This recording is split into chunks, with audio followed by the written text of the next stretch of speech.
मेरा नाम है बिलाल और मैं आप सभी का स्वागत करता हूं डाउटनेट पर।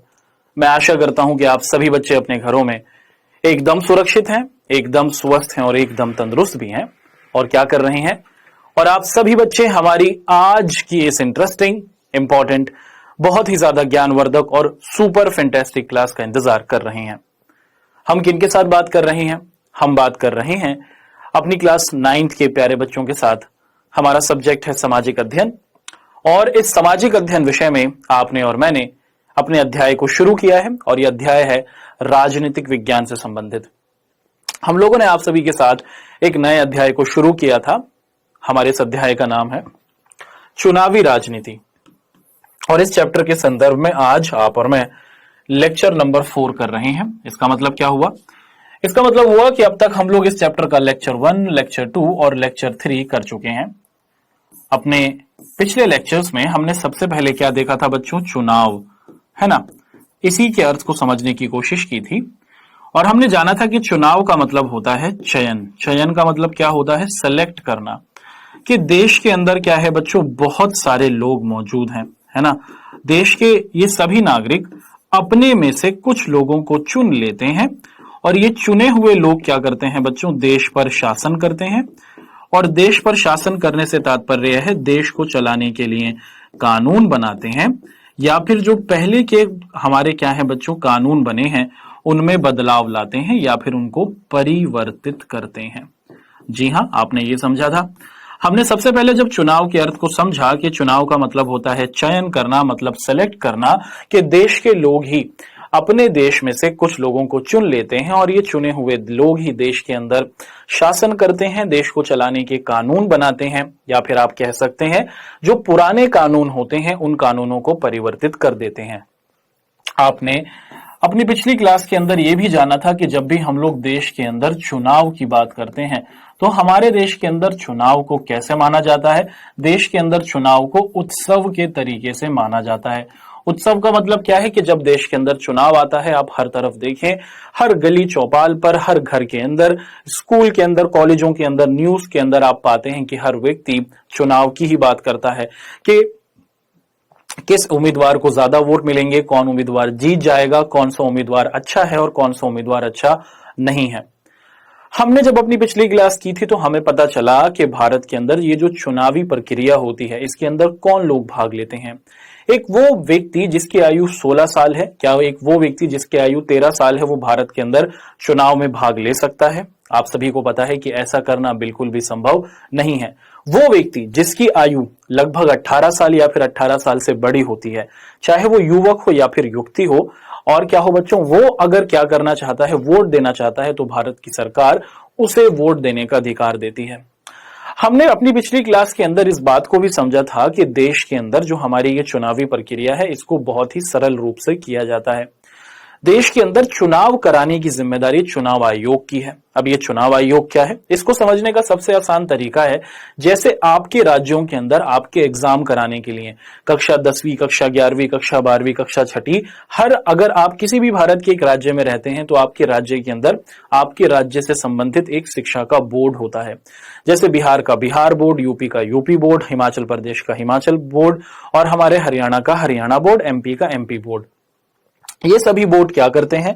आप सभी को पता है कि इन बोर्ड्स का काम होता है कि ये अपने राज्यों के अंदर एग्जाम्स को कंडक्ट कराएं, बिल्कुल सही तरीके से एग्जाम हो, बिल्कुल निष्पक्ष तरीके से एग्जाम हो, किसी प्रकार की कोई चालाकी ना हो, किसी प्रकार की कोई नकल ना हो और बिल्कुल सही तरीके से जो बच्चा अच्छा करे वो सबसे पहले अंक को प्राप्त करे, जो बच्चा अच्छा ना करे उसे सबसे पीछे रखा जाए। जैसे राज्यों के अंदर एग्जाम कराने की जिम्मेदारी बोर्ड्स की होती है, वैसे ही क्या होता है बच्चों देश के अंदर और ऐसे ही राज्यों के अंदर चुनाव कराने की जिम्मेदारी हमारे चुनाव आयोग की होती है। आप सभी को पता है कि चुनाव आयोग कैसे चुनाव कराता है? चुनाव आयोग भारत के अंदर स्वतंत्र निष्पक्ष चुनाव कराता है। अब चुनाव तो अलोकतांत्रिक देशों में भी होते हैं। हम लोग आप सभी के साथ डिस्कशन कर चुके हैं कि चीन एक दुनिया का ऐसा देश है जहां पर आपको चुनाव की प्रक्रिया दिख जाएगी। क्या हम चीन जो ये देश है इसके चुनावी प्रक्रिया को एक लोकतांत्रिक प्रक्रिया वाला देश कह सकते हैं? आप सभी को पता है कि ऐसा कहना बिल्कुल भी संभव नहीं है। चीन के अंदर जो चुनावी प्रक्रिया है वो पूर्णतः अलोकतांत्रिक है। आप कैसे कह सकते हैं कि ये अलोकतांत्रिक है? क्योंकि चीन के अंदर एक ही पार्टी है और इसी पार्टी के लोग बार बार चुनाव में खड़े होते रहते हैं और इसी पार्टी के लोग बार बार चुनाव में खड़े होकर जीतते रहते हैं। लोगों को चयन का अवसर नहीं दिया गया है। क्या है बच्चों? लोगों को चयन का अवसर नहीं दिया है। एक ही पार्टी, एक ही लोग बार बार चुनाव जीतकर आते रहते हैं। लेकिन जब हम लोग बात करते हैं किस चीज की बच्चों? भारत के चुनाव की, तो भारत के चुनाव को हम लोग एक लोकतांत्रिक चुनाव कहते हैं। क्यों कहा जाता है भारत के चुनाव को एक लोकतांत्रिक चुनाव? आप सभी को पता है कि जो हमारा प्यारा देश भारत है, इसके अंदर चुनाव कराने की जो संस्था है वो चुनाव आयोग है और चुनाव आयोग बिल्कुल स्वतंत्रता के साथ बिना किसी डर भय के चुनाव को कराती है। कोई बड़ा राजनेता, कोई बड़ा बाहुबली, कोई बड़ा ज्यादा ताकतवर व्यक्ति चुनाव को अपने हिसाब से बदल नहीं सकता और चुनाव पूर्णतः निष्पक्ष होते हैं। किसी व्यक्ति के लिए ज्यादा वोट नहीं दिलाए जाते। चुनाव को बहुत ही सीधे तरीके से कराया जाता है। हमने अपनी पिछली क्लास के अंदर ही इस बात को भी पढ़ा था कि भारत देश के अंदर अलग अलग प्रतिरूप के चुनाव होते हैं। देश के अंदर लोकसभा के चुनाव होते हैं। देश के अंदर हमारे जो राज्य हैं, राज्यों के अंदर जो विधानसभाएं हैं, इनके विधानसभाओं के चुनाव होते हैं। देश के अंदर नगर पालिका के चुनाव होते हैं। तो इन सभी चुनावों के अंदर और पंचायत के भी चुनाव होते हैं। इन चुनावों के अंदर देश की जनता ही अपने में से कुछ लोगों को अपने ऊपर शासन करने के लिए चुनती है और ये लोग क्या करते हैं? देश के शासन में भागीदारी रखते हैं और देश को चलाने के कानून बनाते हैं। आपने देखा कि भारत के अंदर ये जो हमारी चुनावी प्रक्रिया है ये बहुत ही सरलतम तरीके से होती है। हमने जब चुनाव की प्रणाली को समझने की कोशिश की थी, जब हमने चुनाव किस तरीके से होते हैं, क्या क्या तरीके, क्या क्या बातों को ध्यान में रखा जाता है, इन सभी बिंदुओं को हम लोग आप सभी के साथ डिस्कस कर चुके हैं कि जब देश के अंदर चुनाव को कराने की बात उठती है तो देश में किन किन बातों को रखा जाता है। आप सभी को पता है क्या है बच्चों? सबसे पहले हम लोग बात कर चुके हैं निर्वाचन क्षेत्र, है ना बच्चों? निर्वाचन क्षेत्र। अब निर्वाचन क्षेत्र का मतलब क्या है कि हमने पूरे भारत देश को कितने भागों में बांट दिया है? लगभग 543 भागों में बांट दिया है और हर भाग से क्या होता है? चुनाव होते हैं। हर भाग में चुनाव होते हैं। हर भाग में बहुत सारे लोग खड़े होते हैं। जिस व्यक्ति को सबसे ज्यादा वोट मिल जाते हैं वो व्यक्ति उस क्षेत्र का नेता कहलाता है और ये जो जीता हुआ नेता होता है फिर ये लोकसभा में आते हैं और फिर ये लोकसभा में आकर देश को शासन करने में अपनी भागीदारी रखते हैं और जिस क्षेत्र से ये आते हैं वहां पर क्या होता है बच्चों? वहां पर इन्हें विकास करने की जिम्मेदारी दी जाती है। हमने ये भी देखा था कि भारत के अंदर जो हमारे भारत के नागरिक हैं, यानी कि आप और मैं हैं, हमें भारत के कानून ने, भारत के चुनाव आयोग ने कहा है कि जैसे ही आपकी उम्र 18 साल हो जाएगी आप भारत के अंदर चुनाव में क्या कर सकते हैं? भाग ले सकते हैं। लेकिन इसी के साथ साथ एक शर्त है। वो शर्त क्या है कि आपके पास पहचान पत्र होना या फिर आइडेंटिटी कार्ड या फिर वोटर आईडी होना बहुत ही आवश्यक है। भारत का चुनाव आयोग आपको एक वोटर आईडी कार्ड देता है। वोटर आईडी कार्ड का मतलब क्या है कि उस पर आपका फोटो होगा, आपके घर का पता होगा, आपका नाम, आपके पिता का नाम और तारीख जब वो कार्ड बनाया गया है वो होती है। इस कार्ड के द्वारा आप लोग अपने क्षेत्र में होने वाले किसी भी चुनाव में भाग ले सकते हैं और आप इस भाग लेने के बाद ही क्या कर सकते हैं बच्चों? देश के शासन में अपना योगदान दे सकते हैं। हमने ये भी देखा था कि देश के अंदर जब चुनाव होते हैं तो चुनाव आयोग आपको वोटर आई कार्ड तो दे देता है। अगर किसी के पास वोटर आई कार्ड नहीं है तो वो दूसरे क्या है बच्चों? जरूरी दस्तावेज, दूसरे डॉक्यूमेंट्स दिखा सकता है। जैसे आप सभी को पता है कौन कौन से डॉक्यूमेंट्स दिखा सकता है? वो दिखा सकता है अपना ड्राइविंग लाइसेंस, वो दिखा सकता है अपना पासपोर्ट, वो दिखा सकता है अपना आधार कार्ड और इसके तहत वोटिंग की जा सकती है। देश के अंदर जब भी किसी क्षेत्र के अंदर क्या होता है बच्चों? चुनाव होता है तो चुनाव होने से पहले सबसे पहले वोटर लिस्ट जारी की जाती है। इस वोटर लिस्ट के अंदर क्या होता है आप सभी को पता है बच्चों? हम लोग इसके बारे में डिस्कस कर चुके हैं। वोटर लिस्ट इसे कहा जा रहा है और हिंदी में हम लोग इसे क्या कहते हैं? मतदाता सूची। इस मतदाता सूची में क्या होता है बच्चों? इस मतदाता सूची में जितने भी लोग हैं, मान लीजिए दिल्ली में अगर चुनाव हो रहा है तो चुनाव होने से पहले दिल्ली के जितने भी लोग हैं उन सभी की छोटी छोटी क्या होंगी बच्चों? लिस्ट होंगी हर क्षेत्र की और उस लिस्ट के अंदर आपका नाम होगा, आपका एड्रेस होगा, ठीक है, आपका फोटो होगा। इस लिस्ट के अंदर क्या किया जाता है? जब भी चुनाव होते हैं तो चुनाव आयोग इस लिस्ट को जारी करता है।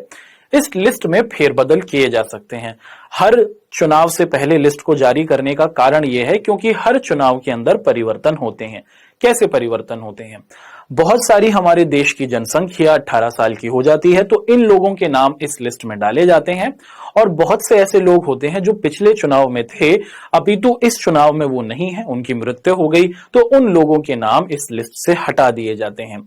तो आपकी वोटिंग लिस्ट आती है। और फिर क्या होता है बच्चों, आप सभी को पता है कि हर क्षेत्र के अंदर बहुत सारे उम्मीदवार होते हैं। उम्मीदवार का मतलब कि मान लीजिए दिल्ली एक क्षेत्र है। क्या है बच्चों? ये दिल्ली एक क्षेत्र है।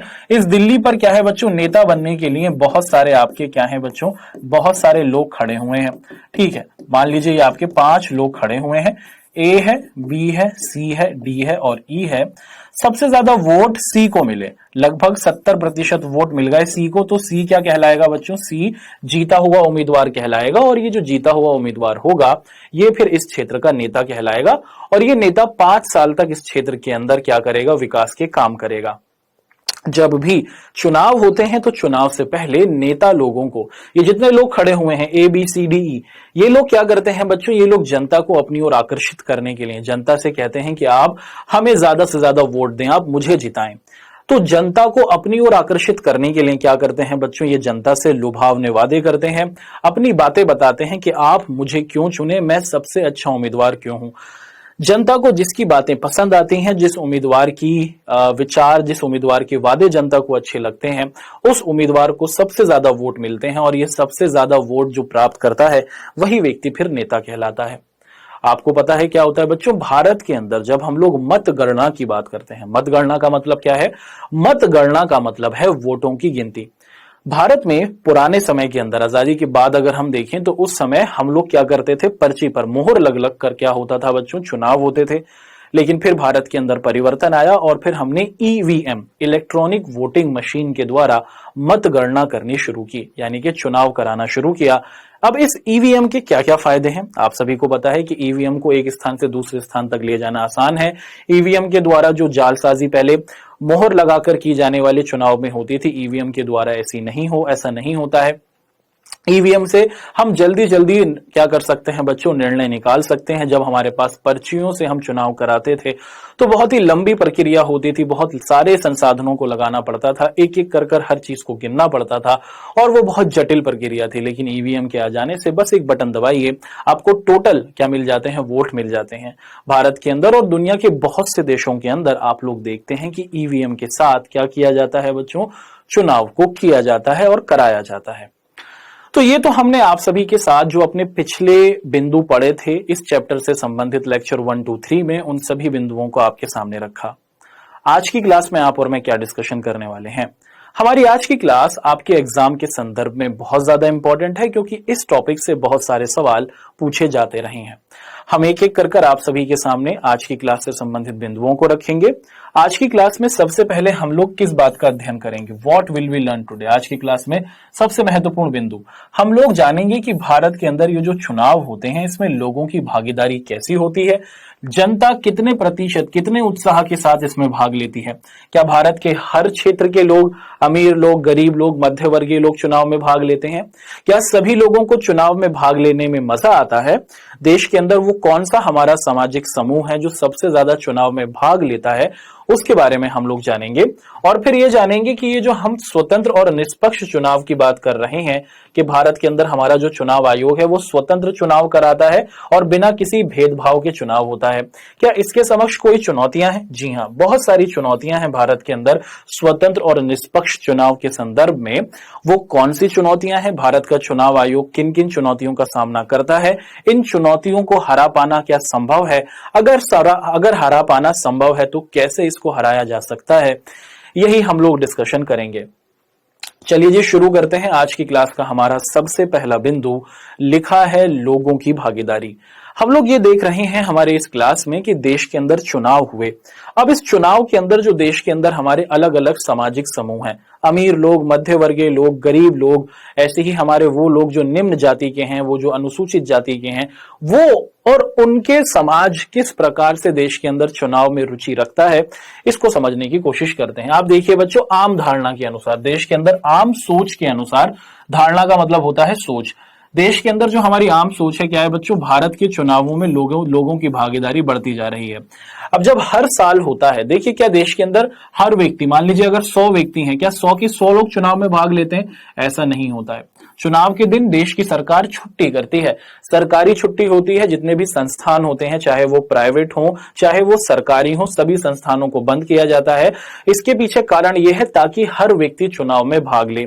लेकिन लोग क्या करते हैं बच्चों, लोग चुनाव के इस उत्सव में भाग नहीं लेते हैं। अधिकतर लोग छुट्टी मनाते हैं और वो वोट डालने नहीं जाते हैं। तो आप देखते हैं कि आपने कहीं ना कहीं सुना होगा कि 60% वोटिंग हुई, 40% वोटिंग हुई। इसका मतलब ये हुआ कि 100% में से मतलब 40% लोगों ने ही वोट दिया, 60% 60% लोगों ने वोट नहीं दिया। तो भारत के अंदर ये आम धारणा थी कि लोग पहले चुनाव के अंदर वोट देने नहीं जाते थे, लेकिन अब जब धीरे धीरे लोग सजग हो रहे हैं, लोग शिक्षित हो रहे हैं, लोगों को अपने वोट की वैल्यू समझ में आ रही है, तो अब देश के अंदर हमारी जो वोट परसेंटेज है, लोगों का चुनाव में भाग लेना, वो बहुत अच्छे तरीके से बढ़ता जा रहा है।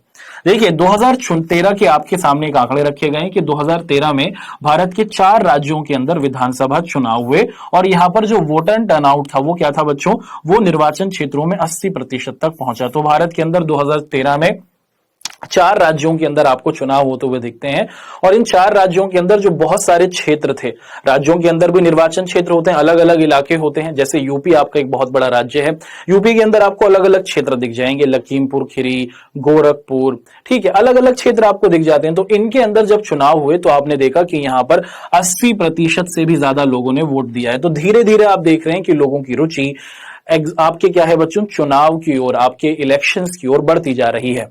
अच्छा, भारत के अंदर अगर बात की जाए, हमारे प्यारे भारत के अंदर बात की जाए, तो चुनावों के अंदर वो कौन सा हमारा सामाजिक ग्रुप है जो सबसे ज्यादा तौर पर वोट डालना है होशी रखता है? भारत के अंदर जो हमारा क्या है बच्चों, गरीब तबका है। हमारे पास जो देश का क्या है बच्चों, गरीब हमारा समुदाय है। भारत तबका का मतलब होता है समुदाय। भारत के अंदर जो हमारा गरीब समुदाय है, जो लोग हमारे गरीबी रेखा से नीचे हैं, वो इस उत्सव में बढ़ चढ़कर हिस्सा लेते हैं क्योंकि उन्हें पता है कि उनके वोट की क्या वैल्यू है। तो भारत के अंदर जो हमारी गरीब जनसंख्या है वो अधिक जोश के साथ क्या करती है बच्चों, वोट डालना पसंद करती है और ये लोग बढ़ चढ़कर क्या करते हैं बच्चों, वोट डालने में आगे बढ़ते हैं। वहीं अगर हम बात करें मध्यम और उच्च वर्ग के लोगों की, वो लोग जो बहुत ज्यादा अमीर हैं या फिर वो लोग जो मिडिल क्लास हैं, ये चुनावों को लेकर क्या रहते हैं, उदासीन रहते हैं।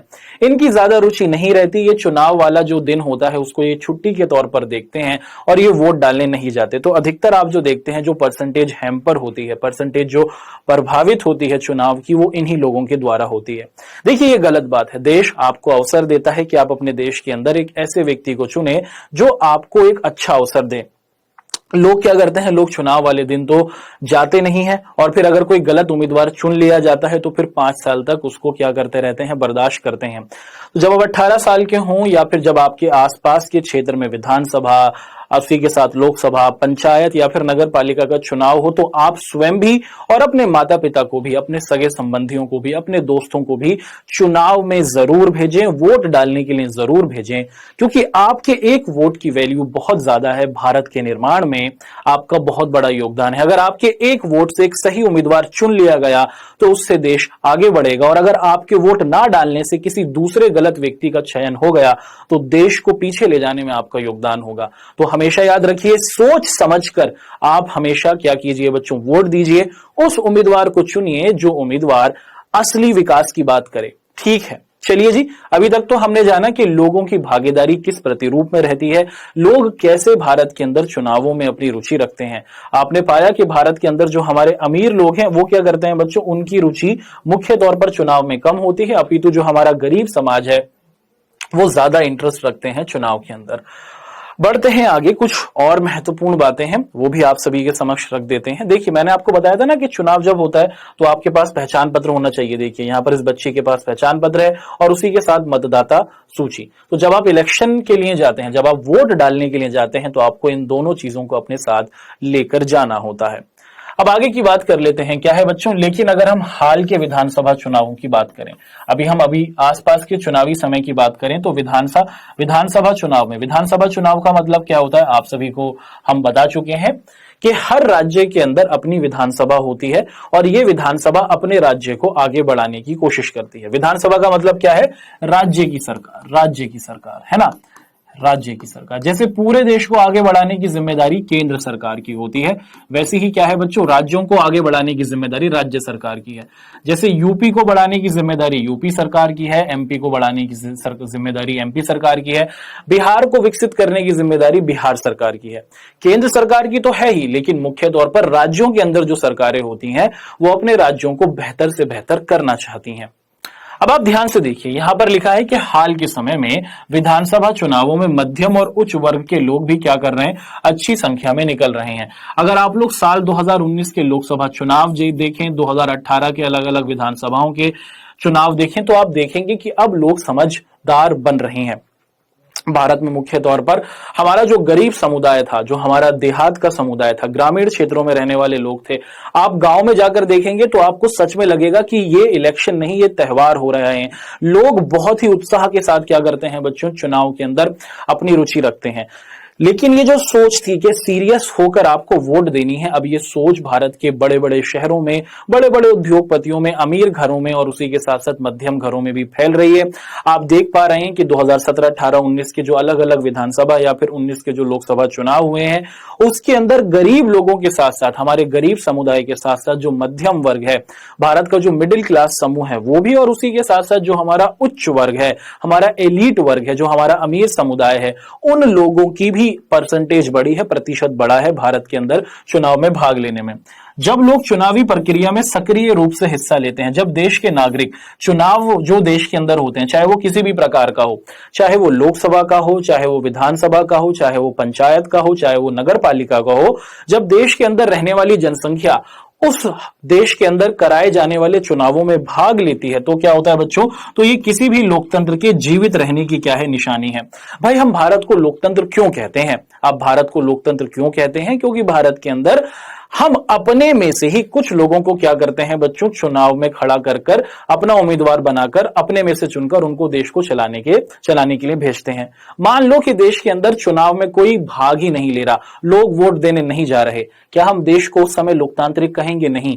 देश को अगर जीवित रहना है तो देश के अंदर चुनाव होने चाहिए। लोगों को क्या कराना है, देश को अगर लोकतंत्र कहलाना है, देश के अंदर अगर लोकतंत्र को जीवित रखना है तो देश के अंदर उचित तौर पर चुनाव हो, स्वतंत्र चुनाव हो, निष्पक्ष चुनाव हो, और लोग जो हैं, देश की जो जनता है, लोगों की जो भागीदारी है, वो चुनाव के अंदर बढ़ चढ़कर हो। ऐसा नहीं हो कि चुनाव आयोग चुनाव करा रहा है, उम्मीदवार हैं, लेकिन लोग वोट देने नहीं जा रहे। अगर 40-50% वोटिंग रहेगी तो इसका मतलब क्या होगा कि 50% लोगों ने तो वोट दिया ही नहीं। जो एक क्या है बच्चों, इसकी दो बड़ी समस्या है। समस्या क्या है कि एक तो हमने इतना सारा संसाधन, पैसा, अपने क्या है बच्चों, रिसोर्सेस, इतना सारा खर्चा किया और उसके बाद भी फिर सही उम्मीदवार नहीं आता। तो देश के अंदर अगर लोकतंत्र को जीवित रखना है तो देश के अंदर देश के नागरिकों को सक्रिय तौर पर पूरी भागीदारी के साथ, पूरी जिम्मेदारी के साथ वोट करना चाहिए और एक अच्छे उम्मीदवार का चयन करना चाहिए। इससे क्या होता है, इससे हमारा लोकतंत्र, हमारी डेमोक्रेसी जीवित रहती है। अच्छा, चुनावी नतीजों को स्वीकार करना क्या है बच्चों, ये बहुत इंपॉर्टेंट बात है। इसको आपको बहुत अच्छे तरीके से समझना होगा। क्या बताया जा रहा है कि लोग हमेशा ये शिकायत करते हैं कि भारत के चुनावों में बहुत धांधली होती है। बहुत से लोग ये कहते हैं कि जी हाँ, हमारी पार्टी का व्यक्ति हार गया, दूसरी पार्टी का व्यक्ति जीत गया, इसका मतलब चुनाव में कहीं ना कहीं कोई चालाकी हुई है, चुनाव में कहीं ना कहीं कोई धांधली या फिर धोखेबाजी हुई है। क्या भारत के अंदर आपको लगता है कि भारत का चुनाव आयोग, जो एक स्वतंत्र संस्था है, जो किसी भी नेता के अंदर, किसी भी क्या है बच्चों, किसी भी राजनेता के अंडर नहीं आता है, क्या वो चुनाव आयोग निष्पक्ष तरीके से चुनाव नहीं कराता? आप देखेंगे कि अलग अलग राजनीतिक दल या फिर अलग अलग जो नेता होते हैं, जो जीत नहीं पाते हैं, वो क्या करते हैं, इस प्रकार के इल्जाम लगाते हैं कि जिस देश के अंदर चुनाव हुए हैं ना, जो ये क्या हुए हैं, ये चुनाव बिल्कुल सही तरीके से नहीं हुए हैं। लेकिन ये केवल एक धारणा है जो वास्तविकता से बिल्कुल अलग है। ये जो सोच है ये वास्तविकता से बिल्कुल अलग है, क्योंकि आपको पता है कि देश के अंदर हमारा चुनाव आयोग और चुनाव आयोग के कर्मचारी पूरी जी जान के साथ हर चीज को बिल्कुल निष्पक्षता के साथ कराने की कोशिश करते हैं। और भारत के ये जो हमारे चुनावी लोग हैं, क्या करते हैं बच्चों, चुनावी कर्मचारी हैं, ये पूरी स्वतंत्रता के साथ, पूरी निष्पक्षता के साथ, किसी भी प्रकार का कोई भी भेदभाव नहीं कराते हुए चुनाव को कराते हैं। और ये एक प्रकार की गलत धारणा है कि देश के अंदर चुनावों में धोखेबाजी होती है। किसी किसी क्षेत्र में हाँ चालाकी चल दी जाती है, जो उम्मीदवार होते हैं वो अपनी चालाकी को चलते हैं, ज्यादा अपनी तरफ वोट डालना चाहते हैं, लेकिन चुनाव आयोग हर चीज की जांच पड़ताल करता है। और जब यह साबित हो जाता है कि हाँ जी इस क्षेत्र के अंदर इस व्यक्ति ने या इस उम्मीदवार ने क्या करी था बच्चों, धोखाधड़ी की है, तो उस इलाके में दोबारा से चुनाव कराए जाते हैं। जी हाँ, अगर मान लीजिए हमने क्या देखा, मान लीजिए यूपी के अंदर हमारा एक इलाका है गोरखपुर में मान लीजिए आपके क्या हुए, चुनाव हुए, और वहां पर एक उम्मीदवार ने चालाकी चली, वो जीत गया, लेकिन लोगों ने, जो दूसरे उम्मीदवार थे, उन्होंने शिकायत करी कि यहां पर धोखाधड़ी हुई है। चुनाव आयोग उसकी जांच करेगा और अगर ये साबित हो गया, ये प्रमाणित हो गया कि हाँ यहां पर धोखाधड़ी हुई है, धांधली हुई है, तो पुनः चुनाव कराए जाते हैं। तो आपका जो चुनाव आयोग है वो पूरी की पूरी क्या रखता है बच्चों, तस्दीक रखता है, पूरे तौर पर ध्यान रखता है कि किसी भी प्रकार की कोई भी धांधली या फिर धोखेबाजी भारत के चुनाव में ना हो। बढ़ते हैं आगे, लोगों की भागीदारी से संबंधित ही कुछ और बातें हैं, वो भी आप सभी के सामने रखते हैं। अब देखिए क्या है बच्चों, नीचे कुछ तथ्य दिए गए हैं जो भारत के चुनावों की लोकतांत्रिक प्रवृत्ति को दिखाते हैं। हम भारत के लोकतांत्रिक प्रवृत्ति की कुछ आपकी विशेषताओं को दिखाएंगे। देखिए चुनाव में अक्सर सत्ताधारी दल की हार हो जाती है। आप भारत के अंदर अगर देखेंगे ना, क्या है बच्चों, अगर अलग अलग आप विधानसभाओं के बारे में देखें, विधानसभा के बारे में देखें, और उसी के साथ साथ देश के अंदर जो हमारे लोकसभा के चुनाव हुए हैं, आप मुख्य तौर पर देखते हैं कि जो पार्टी अभी इस समय राज कर रही होती है, वो पार्टी क्या हो जाती है, वो दल जो होता है वो हार जाता है। तो मुख्य तौर पर आप देख रहे हैं कि भारत के अंदर अधिकतर अवसरों पर ऐसा होता है कि जो राजनीतिक दल इस समय राज कर रहा होता है, जब दोबारा चुनाव होते हैं तो वो दल क्या हो जाता है बच्चों, उनकी हार हो जाती है। अच्छा, इसके पीछे कारण क्या है बच्चों, कई राज्यों में एक राजनीतिक पार्टी सरकार एक कार्यकाल से अधिक नहीं चलती। अगर आप भारत के अलग अलग राज्यों की बात करें तो आप क्या देखते हैं कि हर 5 साल बाद एक नया नया राजनीतिक दल आता है। अगर हम लोग यूपी की ही बात करें तो आपने देखा होगा, जब हम लोग 2007-8 की बात करें तो उस समय के अंतर्गत क्या था, जब चुनाव हुए थे तो उस समय क्या था बच्चों, बीएसपी बहुजन समाज पार्टी आई थी। फिर उसके कुछ समय 5 साल बाद जो जनता ने समाजवादी पार्टी को चुना, फिर उसके 5 साल बाद जनता ने बीजेपी को चुन लिया, फिर उसके 5 साल बाद दोबारा बीजेपी का चयन हुआ। तो आप क्या देख पा रहे हैं बच्चों, चीजें इस तरीके से परिवर्तित होती रहती हैं, है ना। तो आपने क्या देखा बच्चों, देश के अंदर आपकी जो राजनीतिक पार्टी एक समय तक राज कर रही होती है, अगर उसी समय चुनाव होते हैं तो वो राजनीतिक पार्टी हार जाती है। जनता नए लोगों को देखना चाहती है, नए उम्मीदवारों को देखना चाहती है। और कई राज्यों में क्या होता है, जो एक राजनीतिक पार्टी होती है वो अपने कार्यकाल को दोबारा रिपीट नहीं कर पाती, एक ही बार उसको क्या मिलता है, शासन करने का अवसर मिलता है। भारत के अंदर अगर आप वर्तमान सांसद हो, सांसद का मतलब क्या होता है, मेंबर ऑफ पार्लियामेंट, जो संसद में बैठते हैं, और विधायक जो हमारे विधानसभा के सदस्य होते हैं।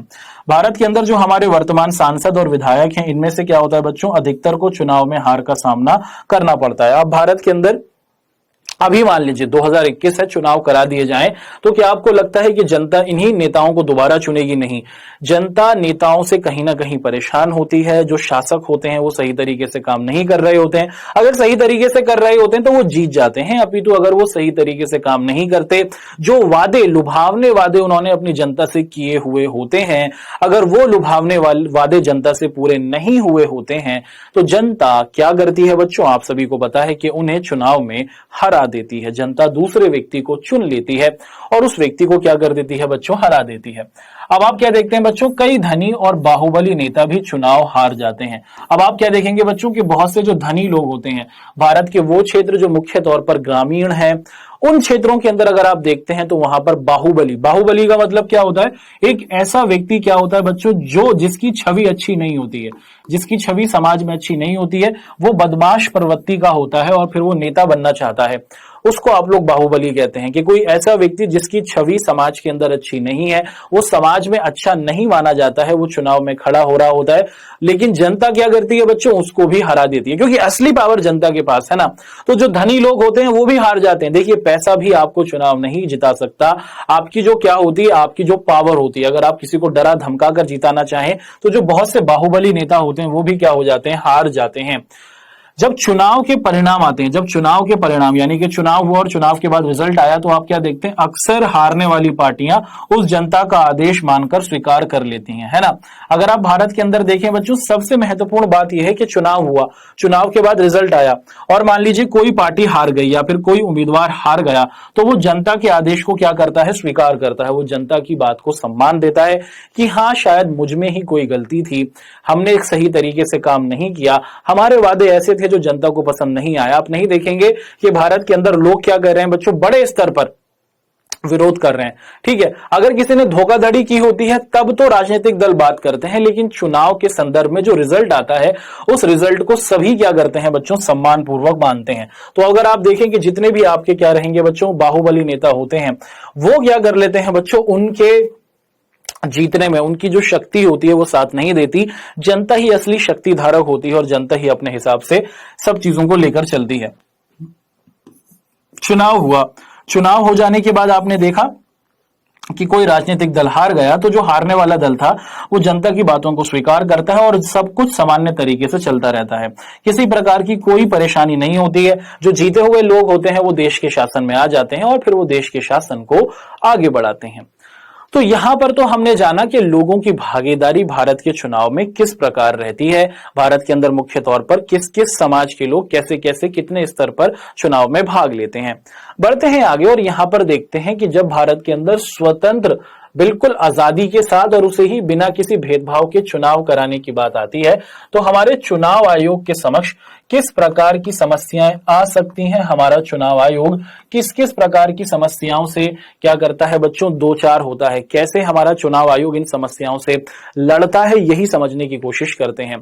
सबसे पहले देखिए क्या होता है बच्चों, जो हमारा धन होता है और संसाधन होता है, इसके मामले में बड़ी बड़ी पार्टियों के उम्मीदवारों को वरहस्त प्राप्त हो जाता है। क्या हो जाता है बच्चों, ये जो अमीर अमीर लोग होते हैं, अमीर अमीर जो आपके उम्मीदवार होते हैं, ये अपने धन का और क्या करते हैं बच्चों, बल का, अपनी पावर का गलत इस्तेमाल कहीं ना कहीं करने की कोशिश करते हैं। तो जितना भारत के चुनाव आयोग ने कहा है कि आपको चुनाव में खर्चा करना है, उससे ज्यादा करने की कोशिश करते हैं, छुपा कर खर्चा करते हैं, कहीं ना कहीं लोगों को ललचाने की कोशिश करते हैं, पैसा देने की कोशिश करते हैं, गिफ्ट देने की कोशिश करते हैं। आप जरूर सुन चुके होंगे कि भारत के अंदर क्या होता है बच्चों, ये बहुत गलत बात है। आपने कहीं ना कहीं सुना होगा कि कोई ना कोई उम्मीदवार फ्री में क्या करा रहा है, मुफ्त में शराब बांट रहा है, कहीं पार्टी दी जा रही है, कहीं पर बिरयानी की पार्टी दी जा रही है। तो अलग अलग तरीके से जनता को लुभाने के लिए ये कुछ गलत हटकंडे, ये क्या होता है, कुछ गलत तरीके प्रयोग में लाए जाते हैं।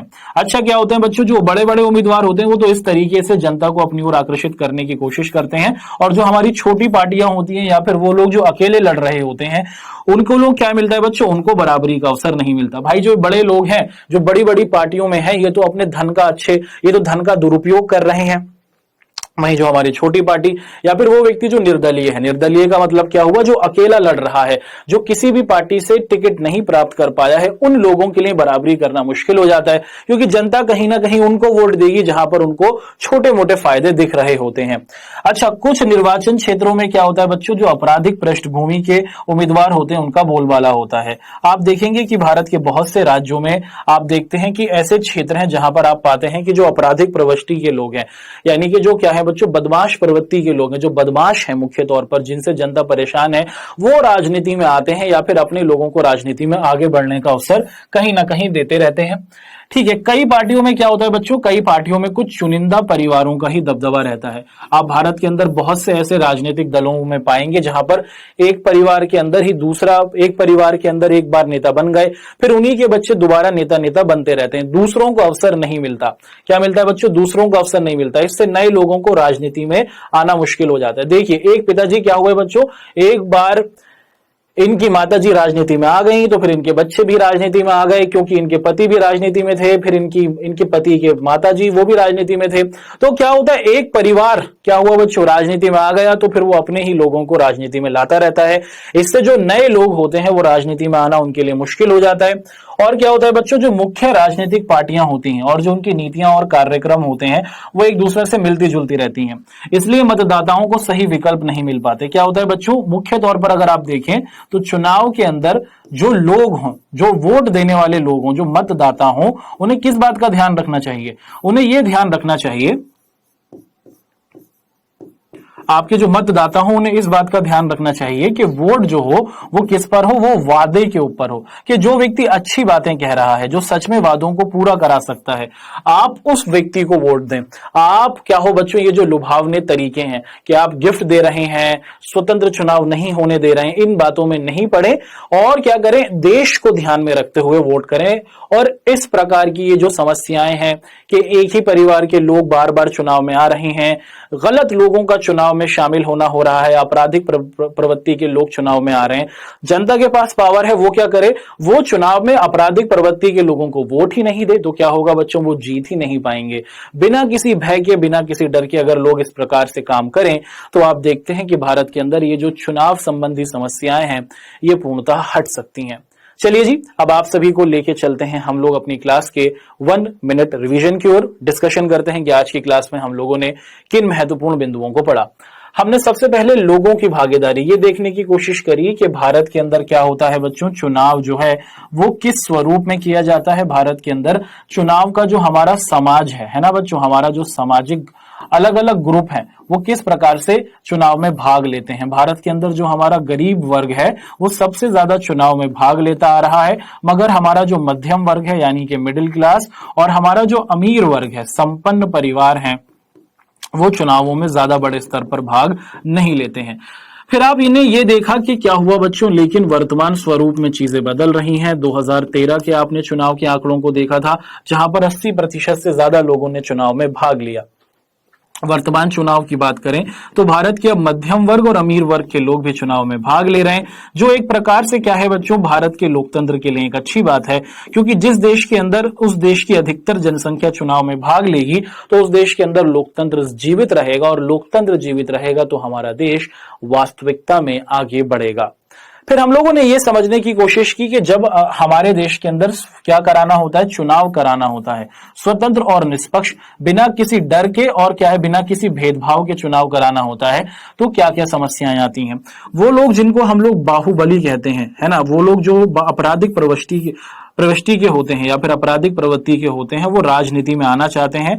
वो राजनीति में या तो खुद आना चाहते हैं या फिर राजनीतिक तौर पर क्या करना चाहते हैं, चीजों को प्रभावित करना चाहते हैं या फिर अपने व्यक्ति को जिताना चाहते हैं, जनता को डराते हैं और क्या करते हैं बच्चों, वो लोगों को अपने हिसाब से वोट डलाने की कोशिश करते हैं, जो ये गलत बात है। जो धनी पार्टियां होती हैं, जो धनी राजनीतिक पार्टियां होती हैं या फिर जो धनी उम्मीदवार होते हैं, वो जनता को छोटे मोटे गिफ्ट देकर क्या करते हैं, अपनी ओर लाते हैं। और जो आपके छोटे उम्मीदवार होते हैं या फिर जो छोटे पार्टियों के जो निर्दलीय आपके उम्मीदवार होते हैं, उनके लिए ये भेदभावपूर्ण बात होती है। तो हमारे चुनाव आयोग को और सजग होना होगा, हमें और चीजों को अच्छे तरीके से इंप्लीमेंट करना होगा। एक राजनीतिक पार्टी में एक ही परिवार के लोग जब बहुत लंबे समय तक, उनके दादा, फिर उनके बेटे, फिर उनके बेटे की पत्नी, फिर उसके बाद उनके बच्चे, लगातार जब एक ही परिवार के लोग एक ही राजनीतिक पार्टी में बहुत लंबे समय तक रहते हैं, तो इससे क्या होता है बच्चों, वो लोकतांत्रिक पार्टी नहीं रहती, वहां पर राजतंत्र का स्वरूप दिखता है। तो आपने जाना कि लोकतंत्र के संदर्भ में ये सभी समस्याएं हैं। हमें नए लोगों को राजनीति में आने का अवसर देना चाहिए, सभी को देश के शासन में आगे बढ़ चढ़कर भाग लेने का अवसर देना चाहिए। तो ये तो हमारा आज की क्लास का 1 मिनट रिवीजन रहा। अब आप सभी को लेके चलते हैं हम लोग किस तरफ, क्विज की तरफ। हो जाइए तैयार। एक एक कर आप सभी के सामने आज की क्लास से संबंधित कुछ क्विज के सवाल आएंगे। आप सभी बच्चे इन सवालों को देखेंगे और इनके आंसर्स को प्रस्तुत करेंगे। सबसे पहला सवाल रहा कि 2013 में विधानसभा चुनावों में किस राज्य का अधिकतम वोटर टर्नआउट कितना था?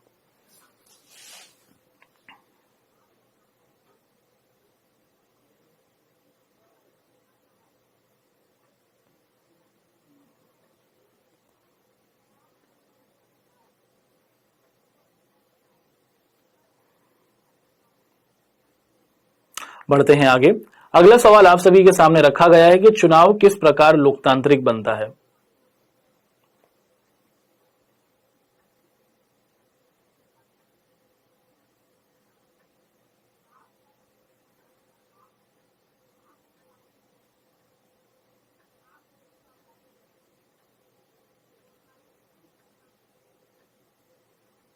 बढ़ते हैं आगे।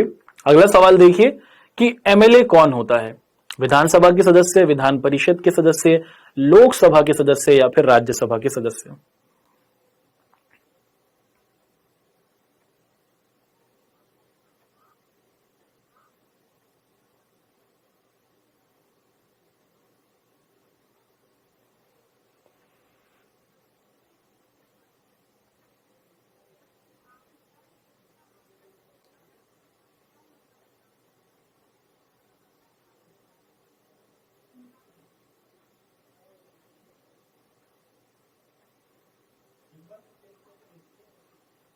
चलिए, तो ये तो हमने आज आपके साथ अपनी आज की क्लास के क्विज के क्वेश्चंस किए, क्यों ना इनके आंसर्स का डिस्कशन कर लें। सबसे पहला सवाल रहा कि 2013 में विधानसभा चुनावों में किस राज्य का अधिकतम वोटर टर्नआउट कितना था। तो आपको पता है कि 4 राज्यों में चुनाव हुए और लगभग क्या रहा बच्चों, 80% से भी ज्यादा इन राज्यों के अंदर क्या हुआ बच्चों, लोगों ने वोट किया था। इसका मतलब अब अलग अलग राज्यों में और लोगों के अंदर जो भागीदारी है चुनाव को लेकर वो बढ़ रही है।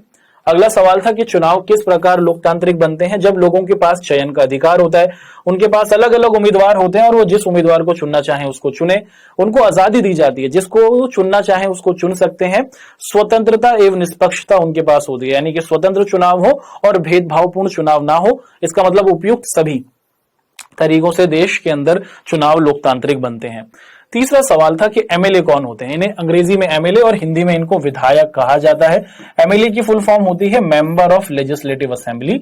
आपकी जो विधायक कौन होते हैं बच्चों, जो विधानसभा में आपके विधानसभा के जो सदस्य होते हैं उनको आप लोग क्या कहते हैं, एमएलए या फिर विधायक कहते हैं। तो विधानसभा के सदस्य, लोकसभा और राज्यसभा के सदस्यों को हम लोग एमपी कहते हैं और इनको क्या कहा जाता है अंग्रेजी में, एमपी यानी कि मेंबर ऑफ पार्लियामेंट, और हिंदी में इनको सांसद कहा जाता है। विधान परिषद के सदस्यों को एमएलसी कहा जाता है। एमएलसी का मतलब है मेंबर ऑफ लेजिस्लेटिव काउंसिल। चलिए जी, अभी तो हमने आप सभी के साथ अपनी आज की क्लास के क्विज और उनके क्वेश्चन के आंसर्स को डिस्कस किया। बढ़ते हैं आगे और आप सभी को लेके चलते हैं होमवर्क की ओर। आपके सामने आज की क्लास के होमवर्क के क्वेश्चंस रखे गए हैं। मैं पूरी आशा और उम्मीद करता हूं कि आप सभी बच्चे इन होमवर्क के क्वेश्चंस को जरूर करेंगे। ये सभी प्रश्न आपको इस चैप्टर के संदर्भ में बहुत ज्यादा डिटेल और अच्छी इंफॉर्मेशन है, अच्छे क्वेश्चंस हैं, पेपर में आते रहते हैं, इनको आपको जरूर करना है। बढ़ते हैं आगे। अब ये डिस्कशन कर लेते हैं कि अपनी अगली क्लास में आप और मैं क्या पढ़ेंगे। अपनी अगली क्लास के अंदर हम लोग चुनावी राजनीति इसी अध्याय को कंटिन्यू करेंगे और इसी अध्याय के क्या है बच्चों, अभ्यास के प्रश्न। कौन से प्रश्न, वो क्वेश्चन जो आप